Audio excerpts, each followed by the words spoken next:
The federal government's always quick to make an announcement for a proposed development or a construction project. But this time they've acquired land to be protected from urban sprawl. We've partnered very successfully on a few key pieces of property. The Gulf Islands National Park is expanding. A mix of waterfront and forested areas have been added to the reserve, which consists of 36 square kilometres of land, located on Saturna, Pender and Prevost Island. Our government has been very clear in our mandate to increase Canada's protected areas through our national park system. We're well over 50% increase since 2006, which is a great milestone to celebrate. Now, whether or not you like to head out into your local wilderness, your recreational playground just got a little bigger, especially if you have a boat. And the only way to view oceanfront property, an escorted boat ride by Parks Canada. Superintendent Wayne Burke says the Gulf Islands is one of the most threatened ecosystems in the country. Migratory bird nesting, marine mammals and rare plants cling to life here, particularly the Garry Oak areas. Anything that we can do to acquire lands that will preserve our heritage as a people and as a society is a good thing.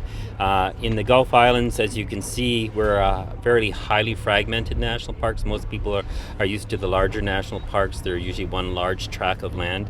In this case here, in creating this park, there was very little public land, so part of it was provincial parks transferred to us, part of it was lands that we've purchased over the last decade or so. Literally hundreds of islands, big and small, make up the Gulf Islands. Established in 2003, the Gulf Islands National Park Reserve has property on 15 of them, with a mandate to add more in the future. This island behind me, that's Reed Island, already owned by Parks Canada, but the property they've acquired is this behind, it's Prevost Island. This spot is called Maple Bay. Sold to the reserve by the DeBoer family for $1.7 million. The DeBoers are third-generation farmers, the original settlers here. Another spot added on North Pender is called the Roseland Extension. The cost, $2.5 million, sold by the Mather family. Part of the deal is that Dave Mather gets to maintain life tenancy of his little cabin. Can you see it? 1, 2, 3, 4, 5...